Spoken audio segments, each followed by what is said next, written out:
هي ليه مصر اسمها أم الدنيا؟ دي كمان اسمها أم البلاد وأرض الأنبياء.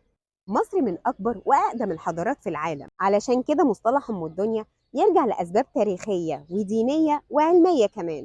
أبو الأنبياء إبراهيم عليه السلام زار مصر واتجوز من ستنا هاجر، وأنجب منها إسماعيل عليه السلام جد النبي محمد صلى الله عليه وسلم وأبو العرب. علشان كده النبي صلى الله عليه وسلم قال: إذا فتح الله عليكم مصرا استوصوا بأهلها خيرا فإن لنا فيهم نسبا وصهرا، نسبة لإسماعيل عليه السلام اللي هو كان جد النبي صلى الله عليه وسلم، ومن قبله أبو الأنبياء إبراهيم عليه السلام. ومصر مش ذكرت في القرآن الكريم مرة واحدة بس، دي ذكرت 4 مرات.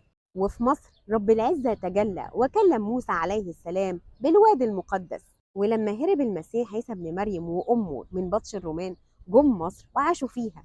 وعاش في مصر أنبياء غيرهم: يوسف ويعقوب وشعيب وداوود وصالح عليهم السلام عاشوا في مصر برضو. طب بذمتكم كل ده ما يخليهاش أم الدنيا؟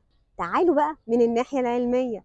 في مجموعة من الباحثين في جامعة كامبريدج حبوا يعرفوا الإنسان جه ازاي على الأرض، فعملوا مجموعة من الأبحاث على مجموعة من السكان الإفريقيين والآسيويين، فلقوا إن جيناتهم الوراثية ترجع أصلها لمصر. فكده أغلب سكان الأرض أصلهم مصري، وده طبقا لتحليل الجينات الوراثية اللي هو الحمض النووي. بيتهيألي كده عرفنا ليه اسمها أم الدنيا.